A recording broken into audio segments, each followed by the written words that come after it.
I believe that as human beings, we were not meant to sit and celebrate. So, as I typically like to do with the youth of my class, I want to get us involved before the formality of the talk. So, can everybody stand up? Just briefly, if you could stand up.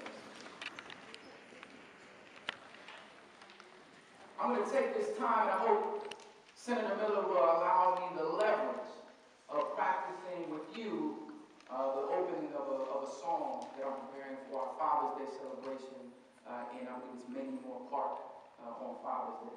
And I'd like you to repeat after me. It goes, I love you because I am you. I love you because I am you. I am because you are. I am because you are. Ubuntu from the womb you. Ubuntu from the womb you. My brother, my black star. My brother, my black star. Ubuntu it either derives from South Africa or from Swahili, and literally means I am because you are. Not I think, therefore I am. Being more of a European construction, but rather I am because you are. And I just want to do that one more time. Put a little pride in it, please. Give me a little energy back so we can start this celebration or begin this celebration of the last leg of it, please. I love you because I am you. I love you because I am you. I am because you are. I am because you are. Ubuntu from the womb you. Ubuntu from the womb you. My brother, my sister, my black star. My brother, my sister, my black star. All right, now we get it started.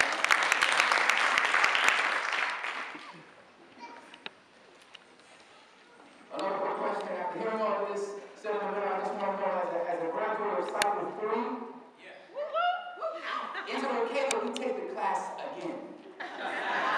Can I apply again? Because hearing all the stories, as Brother Levert so beautifully broke it down, I brought that excitement back. And those Cycle 3 and other cycles, graduates, past graduates, you know that it's a rare thing. Although sometimes you look at it as a long evening, it is a rare thing to be able to leave that work aside, the place where we go to develop dollars so that we can eat, but then go ahead and engage in a community of people who are thirsty like us and who also want change and output like us. It is a rare opportunity. And so I was just excited sitting down there and listening. And I hope that just an iota of channeling Sister Maya, Angelo, and Sister Angela, that I can just do a smidgen of what they channeled and what they brought. Stepping back, I'd also like to first give honor to God, the Son I call Christ. There are many in the audience who have a different name for him, and believe you me, in 2014, I think it is a start just to believe in something that is greater than yourself. So we have to celebrate that we can make ourselves up. It's something much greater than us.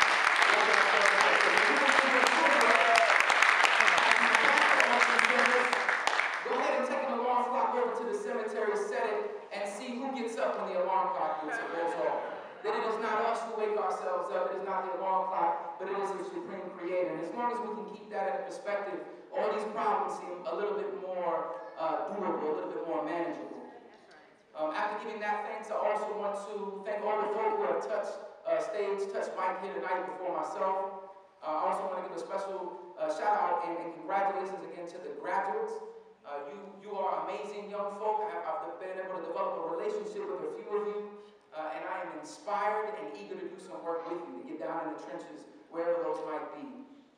I also, of course, want to give honor and respect. I think respect is an appropriate name for Senator Miller, a man that has a type of backbone that allows me to feel courage to get up and say what it is that God put on my heart, regardless of how it may seem to you or how it may seem to them, whoever them may be. So I want to thank you for that, for providing this opportunity, for seeing before it was the Progressive Leadership Academy in its prior iterations.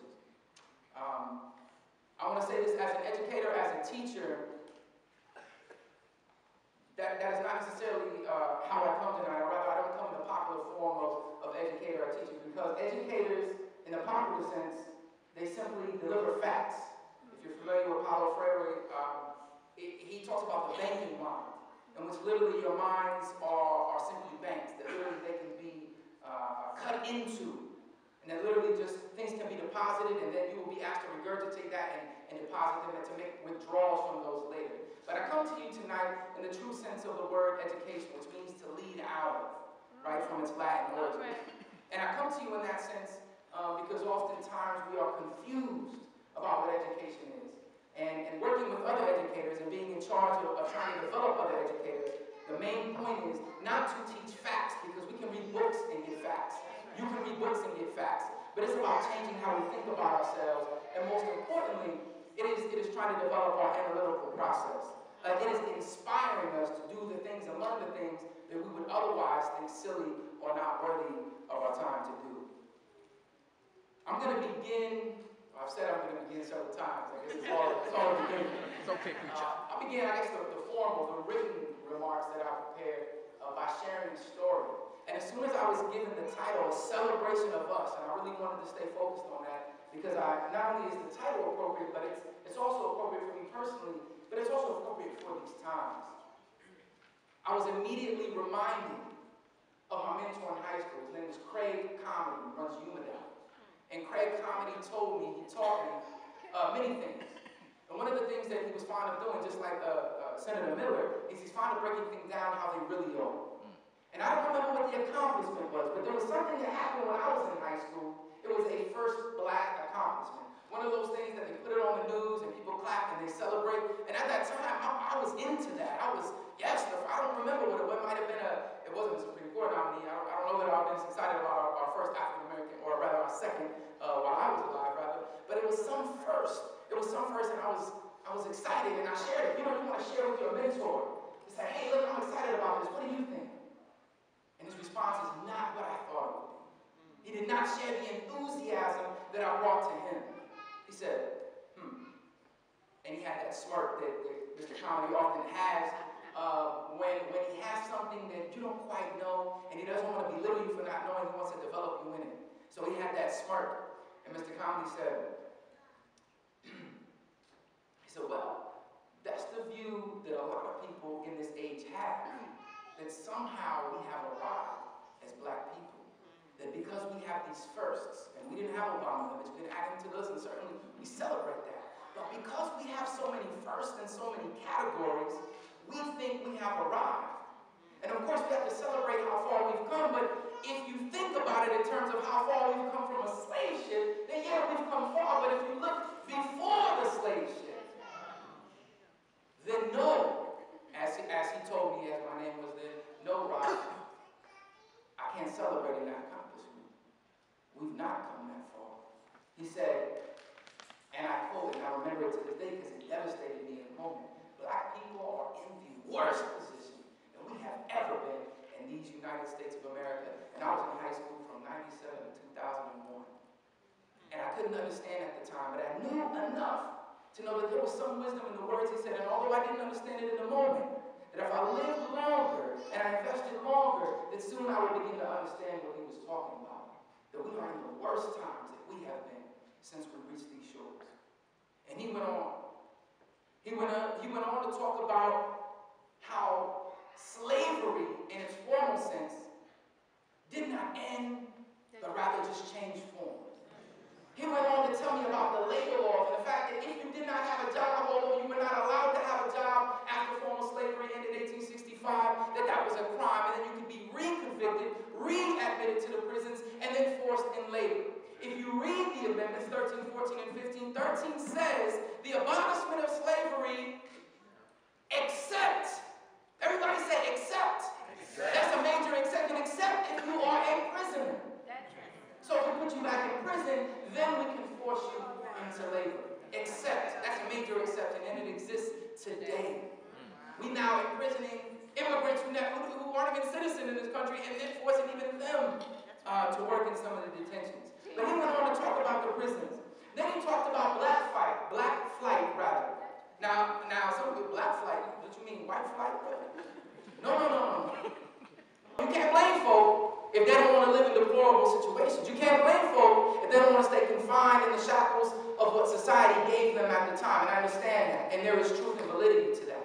At the same time, without looking at that particular action, we got to look at the impact and the effect. The impact and the effect was that it left people who were not able to leave and who weren't a part of that minority allowed to escape that situation. So we said black flight is what we're dealing with now in the 90s and of course today. And obviously now you can see, just as I was a part of moving to the suburbs, a graduate of Hilliard Darby High School, that certainly I experienced that myself of wanting greater resources.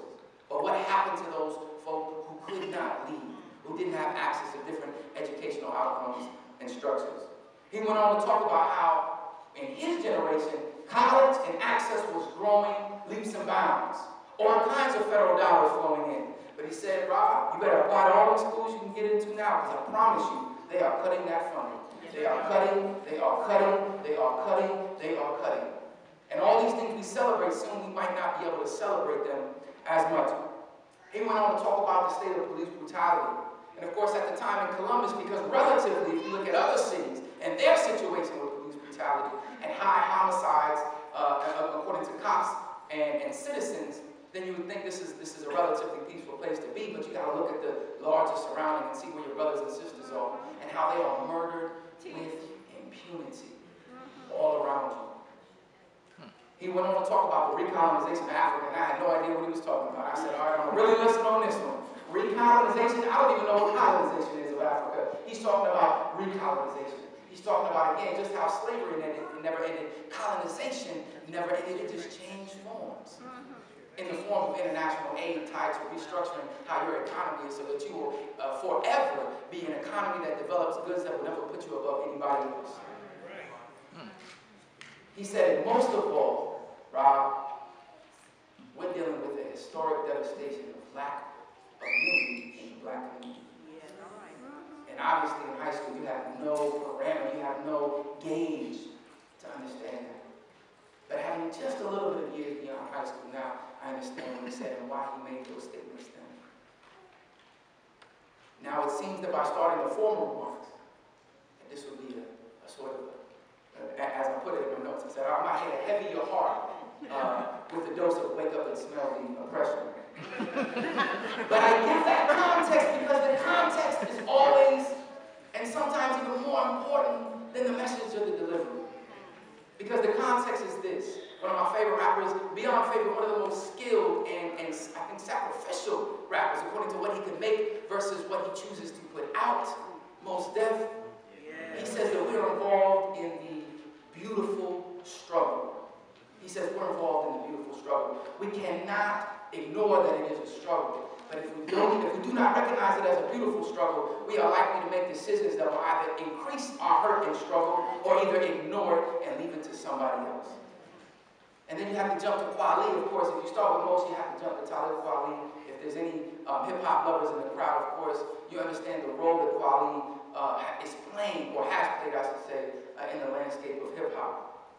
And he said in one of his lines, if you don't celebrate, you have nothing to fight for. Again, he said, if you don't celebrate, you have nothing to fight for. And that's why I said, for me, this is a personal message this evening. This is personal because when I got to college, I was on fire with injustice. Or for what my mentor said and what I was at. The things they don't teach us in high school that we learn in college about our history. If we're a fact, we're talking about everybody now. The things we learn about ourselves and our society in college that they don't bother to teach us in high school. And that's why I'm there now, uncovering those facts, opening those minds. But when I got there, I was on fire with the issue of oppression. And Mumia, who is Mumia? He's still in jail. They're about to kill him. The judge said this. The jury said this. Someone else claimed that they committed the crime, and he's still on death row. I was on fire, and I said, I'm not going to celebrate. My whole first year of college, I didn't drink. I didn't smoke.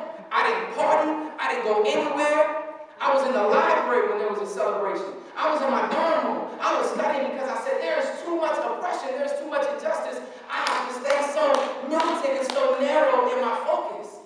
And that was good for that time. But that's unhealthy. If you don't celebrate, you have nothing to fight for. After a while, you'll break from that type of anxious living. And so when I heard the call and it was a celebration of us, I said, hallelujah, because this is me and this is the life I'm still learning today that I have to celebrate. As a teacher, I think of all my students when I go home.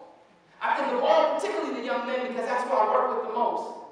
And I think about how many times I've called their mother, how many times I get a hold of who their pastor is, and I call their pastor and I say, if he was at church on Sunday, can you deliver him this message because he's not hearing me?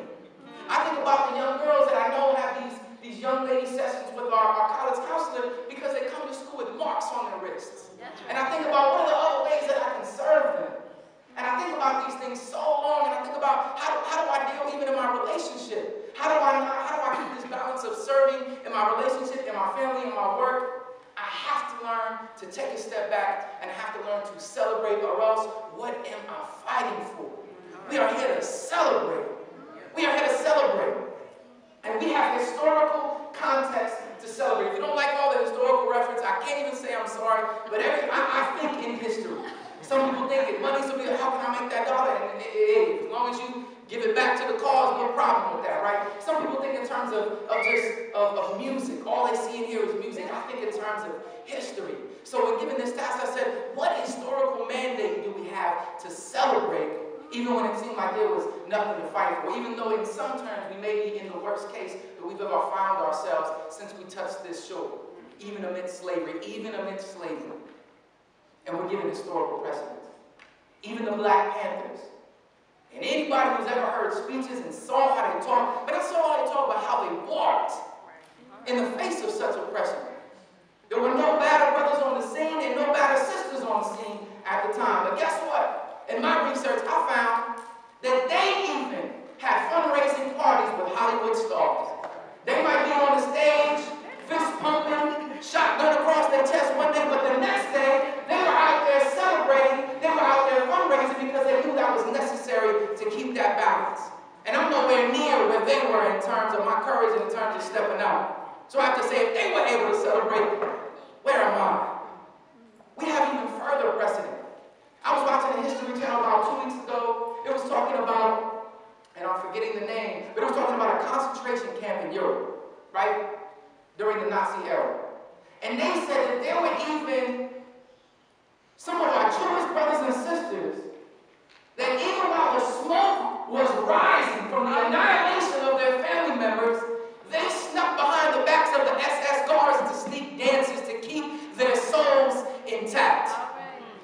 Who are we if we can't celebrate when they celebrated in a concentration camp with the ashes of their people falling on their heads as they dance? We got to celebrate the beautiful work and the progress that we are making in front of us. We have further precedent. We have further precedent because although it may be not how we want it to be here in 2014 or 13, we have a Juneteenth celebration. And how, in an era of Jim Crow, and lynching if I want to, United States, can people still continue to be emancipated from slavery when they knew their reality was that their lives could be taken like this any day? Yet they still continue that tradition so that we can continue that tradition today. How dare they have the gumption to celebrate a Juneteenth? We can go back even further. As I'm nearing that age in my life where I start to reprioritize, and I see that my relationship with my woman has to be right, and that even though I want to prioritize sometimes the work in the community, that if my family base, if I am not supported and have someone that I can love unconditionally and that can unconditionally love me, if I don't have that base right, then my potential in the community will be diminished. Even if I think sometimes my time spent there will have to be balanced. What am I referring to? I'm referring to the audacity that some of our ancestors had in slavery to choose to get married. To choose to get married when they knew that at any moment, at the change of a wind, at the snap of a finger, that at any moment, somebody could choose to sell their mate and they would never, ever, ever see them again. Why would you, in those circumstances, decide to put your heart in someone else's hands when you knew that it could be ripped from you and you saw other people's ripped from them? But they had the audacity to celebrate even when it seemed like the situation around it didn't warrant that celebration. But if you're a parent, raise your hand right now. Look around you, keep it high. Look around you and keep it high. Imagine the gumption of somebody who knew that if they had decided to bring a young life into this world during that period of formal slavery in United States history, that almost for certain, whether they were sold or kept with you, they would suffer the most brutal dehumanization likely or arguably that this world had ever seen. Why would you decide to bring a young life into that situation or environment? That is perhaps the most ultimate sign of celebration of life and triumph over evil and darkness, to decide to bring a young life in that world and to say, you know what? I can't see the reason or the purpose, but I have faith that this young life is supposed to come forward. We have historical precedent for a celebration of us. We have historical mandate, both from other cultures and from our very own ancestors, to say if we do not celebrate, we have nothing to fight for. And so today we fast forward. We fast forward and recognize that in the age of instant gratification, wealth over health, congratulations, and extreme selfishness, selfie, self-centeredness, self-seeking behavior, the next generation of leaders have taken their time, their money, and most preciously of all, their creative energies and spiritual energies, and have invested them in this experiment called the Progressive Leadership Academy. These good people, they have said that although the other callings in our day are calling upon us, we're going to take that time out and we're going to say that we need to link with other like-minded folk. They're going to say that even though I'm hungry right now, I'm going to skip this meal and go link with other people who can make me better. They say that even though I have these other responsibilities, work or otherwise, that I'm not taking care of in order to get this initiative done, I'm going to sacrifice and invest that time. We're here to celebrate that sacrifice, for it will certainly lead to excellent fruits. Today we stand in a sort of a baptism. This is a baptism of believers in the power of change. This is a baptism of leaders in the high value of hope. This is a baptism of self-love. And I'm honored to be able to join in this celebration with you all. If I had a pianist to accompany me in the close, I would ask you to stand and shout with me and share in your enthusiasm. And in this particular time, I'm reminded of an African story. And raise your hand also if you've ever been to the motherland, any part, from Algeria to South Africa. Raise your hand. Everybody look around. Please look around. If you haven't been, make that sacrifice and go. And this is not a personal plug, so I'm not going to mention how I relate to that for next year. But if you haven't taken that opportunity, don't use the excuse that it seems so far away. There is no substitute for stepping foot on that land. There is none. There was none at all. I've been back 3 times. And in my first time having been back, I was reminded of this story. And it's always stuck with me. And this is what I would like to share with you. It is from the Akan tradition. The Akan are a very large group that has several subgroups within them, mainly populating the country of Ghana today. And likely the story originates from the Ashanti, which are arguably the heart of the Akan kingdom. And the story goes something like this. There was a massive fire, follow me. There was a massive fire that was sweeping through the woods. And as the smoke arose, as the stench crowded the air, there was a bird. There was a single bird who saw it in the distance. And almost out of instinct, out of panic, this bird said, I have to do something to put that fire out. I have kids right here. I have a role in my bird community here. But here's a fire I have to put out. So that bird went flying. Where did the bird fly to? I'm asking. No, it didn't fly to the smoke. It flew to the solution. What is the solution to fire? Water. The bird flew to a lake. The bird flew immediately to a lake, and when it went to the lake, it ducked down and it snuck down and got just a little small birdie beak full of water in its mouth. The bird then jumped up in the air and flew immediately back over to where the fire was, high above the flames. It let go of that mouthful of water. It said, that's not going to do, I need to go back. So the bird went back a second time.